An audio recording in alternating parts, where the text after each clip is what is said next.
Om Sri Lakshmi Narsimhaya Namaha. Valmiki Ramayana, Ayodhya Kanda, Chapter 80. The engineers construct a road. Summary. The engineers construct a comfortable highway from Ayodhya to the river Ganga by clearing off shrubs and stones on the way, and excellent wells were dug. Beautiful tents were also built on the path. Chapter 80 in detail. Then those able to advise on the nature of soils, those skilled in thread holding for leveling purposes, those who were energetic, courageous, and attentive in doing their jobs, excavators, mechanics, laborers, carpenters, road menders, woodcutters, hollow makers, men skilled in plastering and whitewashing, basket makers, tanners, and skilled supervisors of work, sallied forth in advance. That mighty assembly of men, gladly setting out to that forest, was splendid like an ocean on the day of the full moon, having a gigantic commotion.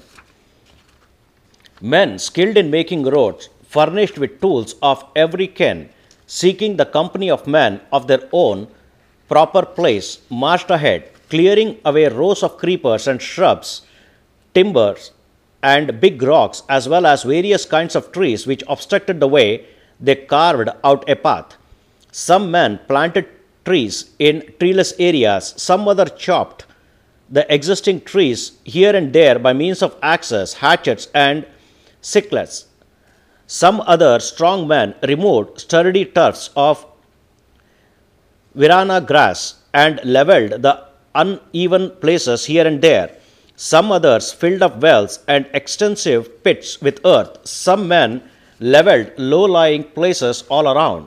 Then some men bridged the streams that could be bridged, pulverized the rocks that could be pulverized, and smashed the impediments that blocked the flow of water, those which could be smashed. Many ponds in various sizes and shapes containing plenty of water resembling seas were built by constructing dams on rivulets.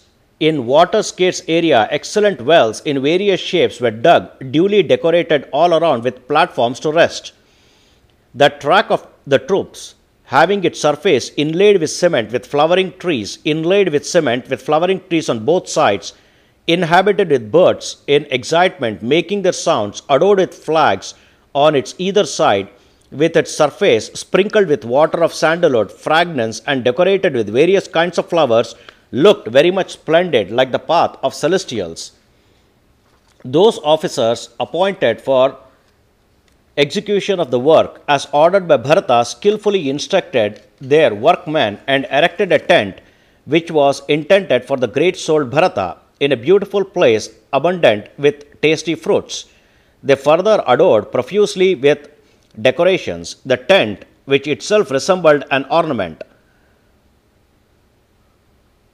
The connoisseurs erected the tents of the high-souled Bharata at the auspicious hours in days when the stars were propitious.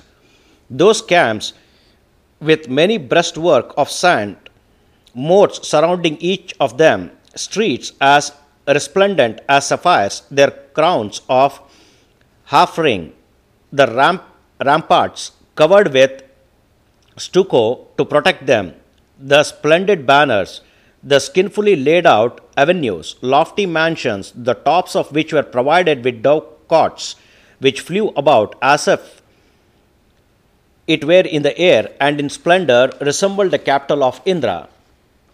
The route thus prepared extended up to the Ganga river, whose pure and limpid waters, abounding in great fish, flowed between woods and the forest of every kind. That beautiful royal highway, which was built gradually by efficient engineers, appeared as resplendent as a night in a clear sky, illuminated by the moon with its procession of stars. Thus completes 80th chapter of Ayodhya Kanda of the glorious Ramayana of Valmiki, the work of a sage and the oldest epic. Sri Moola Rama Vijayate. Om Sri Krishnarpanamastu.